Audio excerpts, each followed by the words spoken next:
जय जय श्री राधारमण, जय जय नवल किशोर, जय गोपी चित चोर प्रभु, जय जय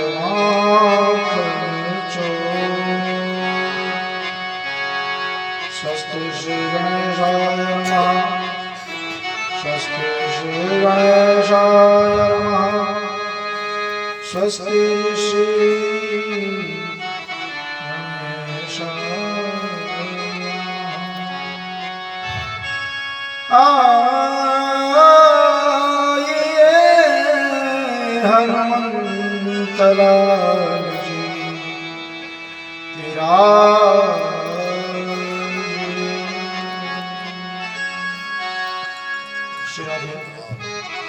आइए 2 मिनट भगवान के परम मधुर मंगलमय नामों का हम सभी मिलकर संकीर्तन करें, भाव से गाएं, प्रेम से। राधा माधव जय कुंज बिहारी,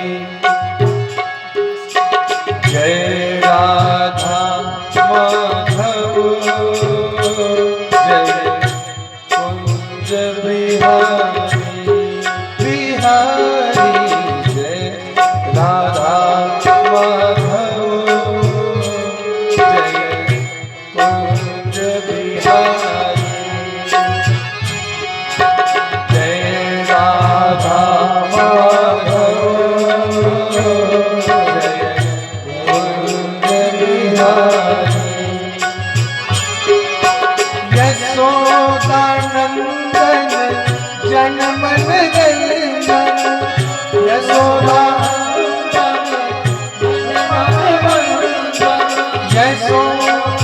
यशोदानंदन जनमन रंजन,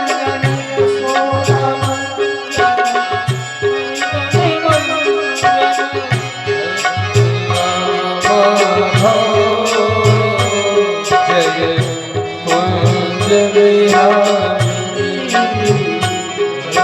जय राधा माधव माधव कुंज बिहारी, बिहारी जय राधा माधव जय कुंज बिहारी, यशोदानंदन जनमन रंजन, यशोदानंदन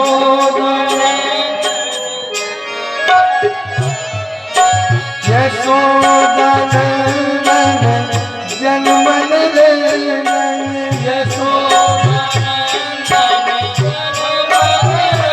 जय गिरवरधारी, जय राधा माधव जय कुंज बिहारी,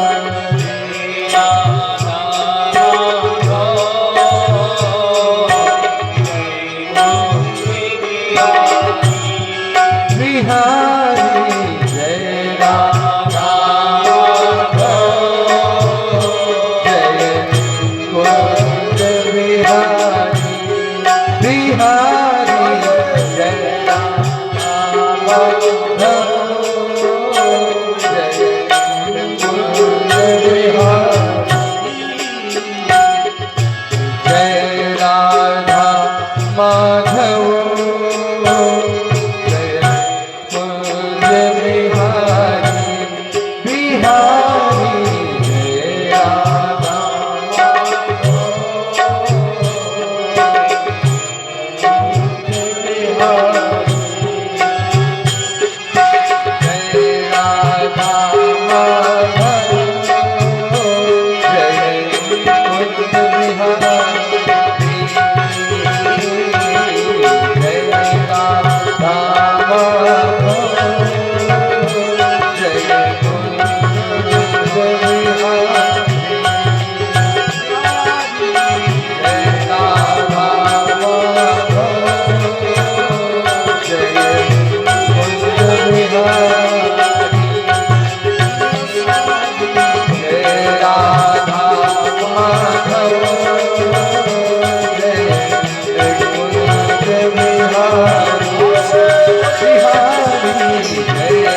बिहारी जय राधा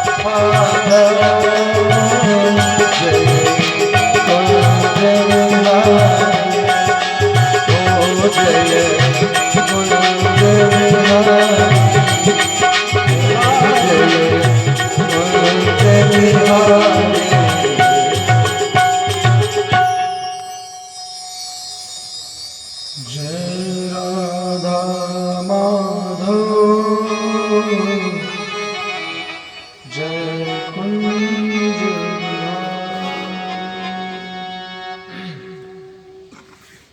बोलिए श्री वृंदावन बिहारी लाल की जय। युगल सरकार की जय हो। लाडले लाल की जय हो। भगवान श्री कृष्णचंद्र जी महाराज की जय हो। अनंत बलवंत श्री हनुमंत लाल जी की जय हो। सर्वदेवमयी गौ माता की जय। भारत माता की जय हो। भागवत भगवान की जय हो। श्री सुखदेव जी महाराज की जय हो। श्री परीक्षित जी महाराज की जय हो। जय जय श्री राधे राधे। जय जय जय श्री राधे। जय जय श्री राधे। हे नाथ मेरे नाथ मैं आपको भूलूं नहीं।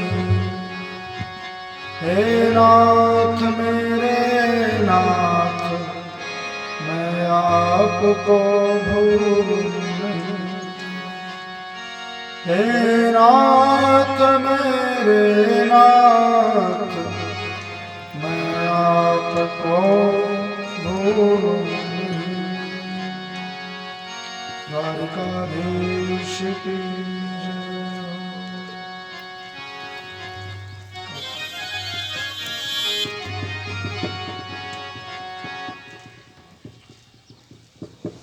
श्री राधे श्री राधे श्री राधे।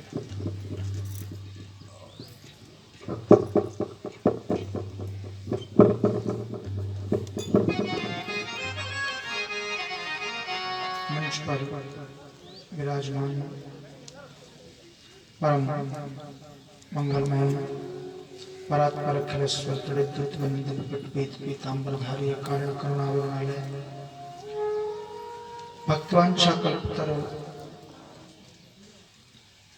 भगवान श्री बालकृष्ण प्रभु की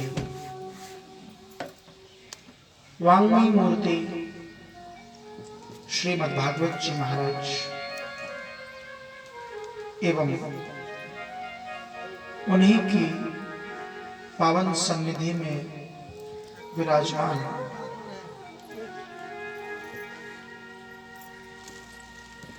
इस राजस्थान की पावन धरती की सुरावाली नामक गांव के ग्रामीणों के शुभ संकल्प से निगदित निकषित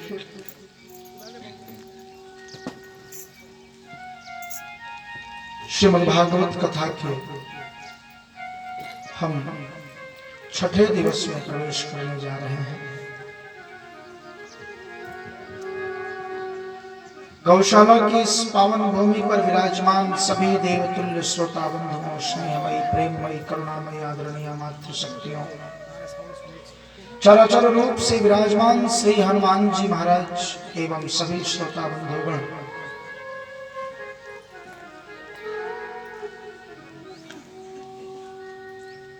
भगवत भावनी संसार के कली कलमश को विध्वंस करने वाली यह श्रीमद् भागवत कथा, जिसका आज छठा दिन है,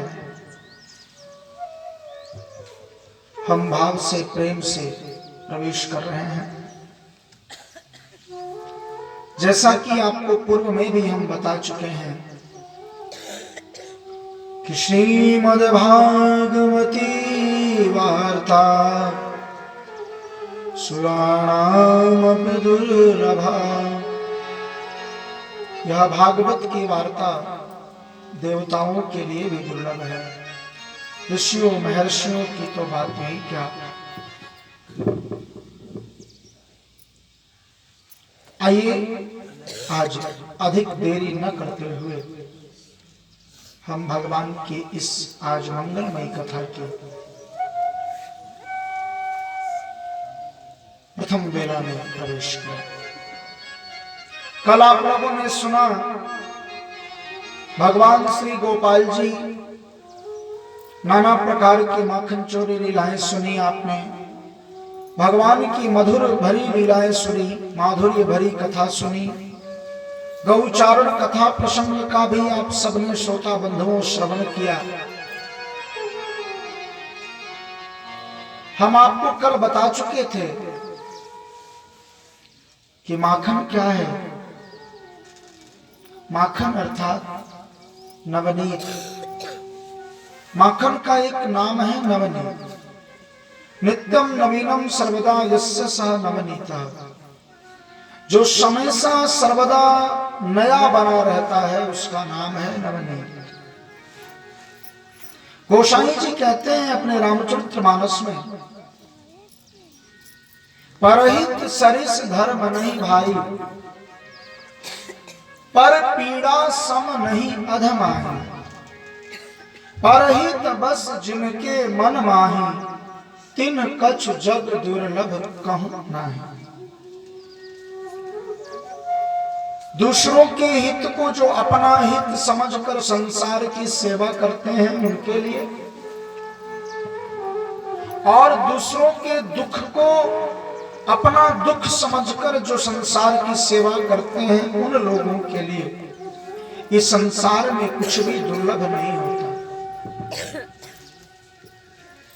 और माखन का श्रोता बंधुओं कल हमने बताया था एक बहुत बड़ा गुण होता है, और वह गुण होता है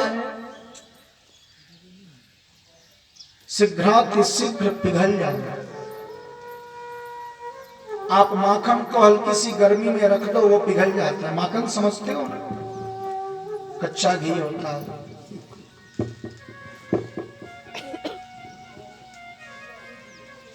हमारा हृदय श्रोता बंधुओं जिस दिन मक्खन बन जाएगा उस दिन ठाकुर हमारे इस हृदय को अवश्य चुराएंगे, बशर्ते हमारा हृदय माखन होना चाहिए। और भगवान की एक विशेषता है, हमारे भगवान श्री कृष्ण चंद्र की टेढ़ी टांग वाले की, काली कमली वाले की, मोर मुकुट वाले की, तिरछी नजर वाले की एक विशेषता है कि इसका कोई भी काम सीधा नहीं होता। प्रेम से बोलो जय श्री कृष्ण। ये हृदय में प्रवेश नहीं करता, हृदय को ही चुरा लेता है। आप आगे कथा श्रवण करोगे, उद्धव जी जब गोपियों के पास जाते हैं तो गोपियां कहती हैं उद्धव अब तुम हमें चाहे ज्ञान की ध्यान की जो भी बात सुनाओ, अब तो हमारे पास जो हृदय था वो तो सामरा लेकर चला गया, अब तो यहाँ मुर्दा पड़ा है, मुर्दे को चाहे कुछ भी कह लो क्या फर्क पड़ता है। तो भगवान कृष्ण हृदय में निवास नहीं करते, हृदय को ही चुरा लेते हैं, जिससे कि आप कुछ वैसा सोच ही ना पाओ जो आप सोचना चाहते हो। फिर वही सोचोगे जो ठाकुर चाहेंगे, जो कृष्ण चाहेंगे, जो नारायण चाहेंगे, आप वही सोचोगे। भगवान नारायण ने जब अपनी कनिष्ठिका अंगुली पर गोवर्धन को धारण किया तो नंद बाबा के मन में एक शंका हो गई। ध्यान से सुनना। नंद बाबा सोचने लगे मेरा ये 7 साल का छौना है, इसने 7 योजन के गिरिराज जी को धारण कर रखा है, कहीं यदि इसके हाथ से गिरिराज जी खिसक गए तो हम सबका नाश हो जाएगा, सब मर जाएंगे। और इस चिंता से नंद, क्योंकि बच्चा चाहे कितना ही बलवान हो माँ बाप की नजर में वो हमेशा छोटा ही होता है, कमजोरी होता है। माँ बाप की नजर से देख करके देखो, कृष्ण भी आपको बालक जैसे ही दिखेंगे, चाहे वो परमात्मा ही हो तो क्यों ना हो। और बड़े ध्यान से सुनना श्रोता बंधुओं, भगवान श्री कृष्ण पूरे गोपाल जो हैं, श्री ठाकुर जी हैं, वो पूरे संसार के देवता हो सकते हैं, पर ब्रज में आज भी उनको गाली से पुकारा जाता है। प्रेम से बोलो जय श्री कृष्ण। और ब्रज की गालियां भी बड़ी मीठी होती हैं। कृष्ण को वहां भगवान नहीं मानते ब्रज में, अपना ही संगी साथी संबंधी भाई मित्र सखा मानते हैं ब्रजवासी। क्योंकि जो लीला भगवान गोलोक में नहीं कर सकते, जो लीला ठाकुर जी अन्य कहीं नहीं कर सकते, वह लीला वो गोकुल में वृंदावन में करते हैं।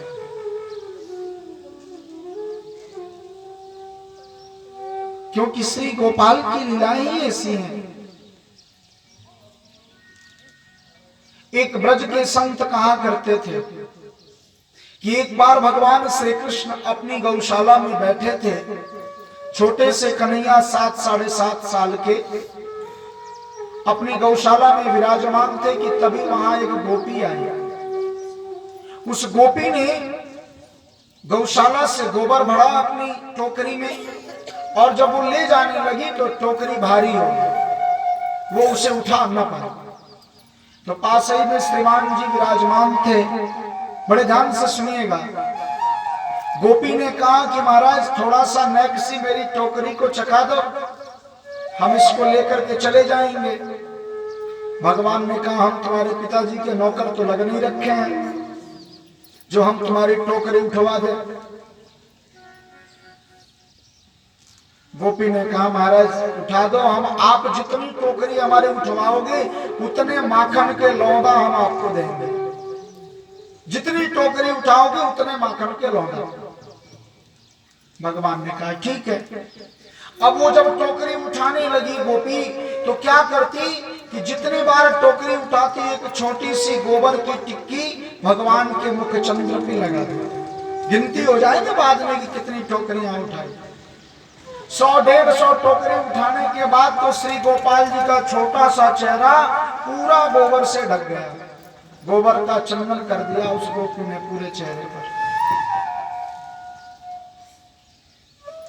अब अंत में जब गोपी ने भगवान के उस मुख चंद्र को देखा, भला बताओ जिसमें पूरा गोबर की टिकियां लगी वो चेहरा कैसा लगेगा? हंसने लगी, मनी मन हंसने लगी। अब दिखाकर हंसे तब तो भगवान पकड़ लेंगे। अंत में उस गोपी ने एक बड़ी सुंदर उसके मन में भाव जगा, और उसने अंत में जो लास्ट वाली जब टोकरी उठाने लगी तो उसने पतला सा गोबर उसमें भर लिया। ब्रज के संत कहा करते हैं पतला सा गोबर भर लिया और भगवान से कहा कि उठाओ।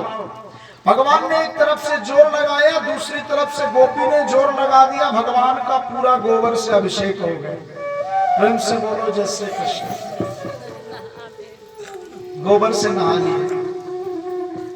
तो हमारे ब्रज संत कहा करते हैं कि ये गोबर से अभिषेक भी ब्रज में ही हो सकता है। और जगहों पर तो कहीं दूध से, दही से, घी से, शहद से, चीनी से, पता नहीं पंडित जी लोग कितना बढ़िया। आप बिना सिले कपड़े पहनकर भगवान के मंदिर में नहीं जा सकते, ऐसे नहीं जा सकते, वैसे नहीं जा सकते, ऐसी पूजा नहीं, वैसी पूजा नहीं। हमारे यहाँ ब्रज में तो महाराज बिना खाए पिए ठाकुर के मंदिर में पहुंचते हैं, पहले उनको मक्खन खिलाते हैं, फिर खुद खाते हैं, फिर नहाते धोते हैं। प्रेम से बोलो जय श्री कृष्ण। ये ब्रज की महत्ता है। इसलिए तो कहने वालों ने कहा है कि वृंदावन सोवन नहीं, करुनंद गाँव सो गाँव, वंशीवट सोवट नहीं, श्री कृष्ण नाम सोना। वृंदावन जैसा वन नहीं मिल सकता। वृंदावन जैसा वन नहीं, नंदगाम सो गाम। और भगवान ने जहां बांसुरी बजाई ऐसा वटवृक्ष भी और कहीं नहीं मिलता। नंद बाबा को मन में सोच हुई, वे अपने कुल गुरु गर्गाचार्य जी के पास पहुंचे। गुरुदेव, हमारे लाला ने 7 योजन के गिरिराज धारण कर रखे हैं, कुछ ऐसी कृपा करो कि उनके हाथ से गिरिराज गिरे नहीं। बरसात हो रही है ना ऊपर से, देवराजेंद्र वर्षा कर रहे हैं। कहा जाता है, गर्ग संहिता में आया है कि गर्गाचार्य जी महाराज ने नंद बाबा को श्री राधा रानी की तपस्या करने को कहा, पूजा करने को कहा। और राधा रानी नंद बाबा की तपस्या से, पूजा से प्रसन्न होकर के जहां पर भगवान कृष्ण खड़े थे उनके ठीक सामने अपनी अष्ट सखियों के साथ में आसमान में विराजमान हो गए। और कवि जयदेव कहते हैं कि अभिनव जलधर सुंदर धृत मंदर है, श्री राधा मुख चंद्र चकोर, जय जय देव हरे। श्री राधा मुख चंद्र चकोर, जय जय देव हरे। भगवान कृष्ण राधा रानी के मुख को देखते देखते इतनी ताकत मिलने लगी ठाकुर जी को कि एक नहीं, दो नहीं, तीन नहीं, पूरे 7 दिनों तक 7 कोस के गिरिराज धारण कर लिए ठाकुर जी ने। प्रेम से बोलो जय श्री कृष्ण। अंत में देवराज इंद्र को झुकना पड़ा, अहंकार समाप्त हुआ, सारा जल के बादल छटे और देवराज इंद्र भगवान नारायण के पास आए, भगवान कृष्ण के पास आए। कामधेनु और सुरभि और ऐरावत हाथी के द्वारा भगवान का अभिषेक किया देवराज इंद्र ने। और जब से ठाकुर जी ने गिरिराज उठाए हैं श्रोता बंधुओं, तब से ब्रज में भगवान को, अब कृष्ण को कोई बच्चा नहीं मानता। ब्रजवासियों के मन में एक आश्चर्य उत्पन्न हो गया कृष्ण को लेकर के कि भैया ये कृष्ण साधारण तो नहीं हो सकते। 7 साल के इस बच्चे ने 7 योजन के गिरिराज उठा लिए और वो भी कनिष्ठ का अंगुली पर। हमने अपनी अपनी लाठी भी लगाई तो हमारी लाठियों से रुका नहीं और इस बच्चे ने पूरा गिरिराज धारण कर लिया।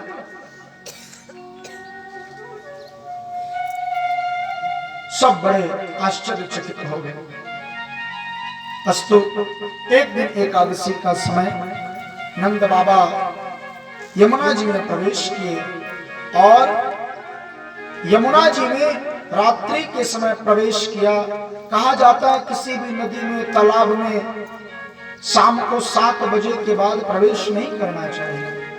नंद बाबा को ध्यान नहीं रहा, प्रवेश किया, वरुण के दूत उनको पकड़ के लेकर चले गए, भगवान ने उद्धार किया। और अब सुखदेव स्वामी कहते हैं कि अब समय आ गया शरद पूर्णिमा का। बड़े प्रेम से श्रवण करना श्रोता बंधुओं।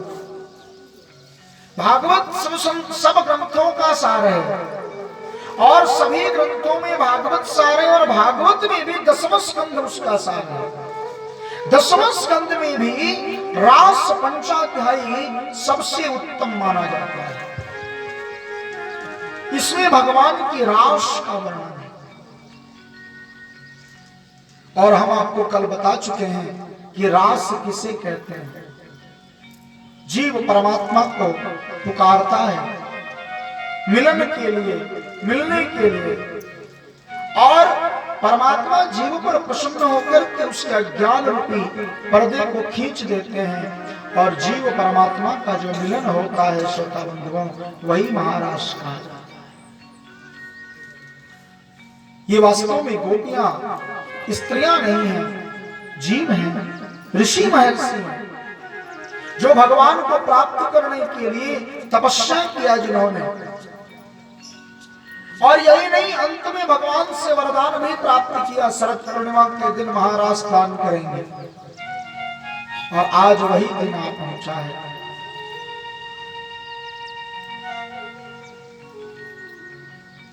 शरद ऋतु में पूर्ण चंद्र जब उदय हुआ आकाश में, भगवान ने समय को जाना और अपनी बड़ी सुंदर बांसुरी भगवान से ठाकुर जी ने बजाई। कामबीज क्लिंग से युक्त इस बांसुरी के स्वर को सुनकर सभी गोप गोपियां जितने भी उस ब्रज में विराजमान थे, सबका मन भाव विभोर हो गया, सबका मन कृष्ण की ओर झुक गया। और कहा जाता है कि जिस जिसके कान में इस बांसुरी का, हर किसी के कान में भी ये बांसुरी का स्वर नहीं गया श्रोता बंधु। जिसको भगवान चाहते थे कि ये बांसुरी जिसको सुनाई पड़े, उसी के पास हमें स्वर गया। और फिर कि लहरा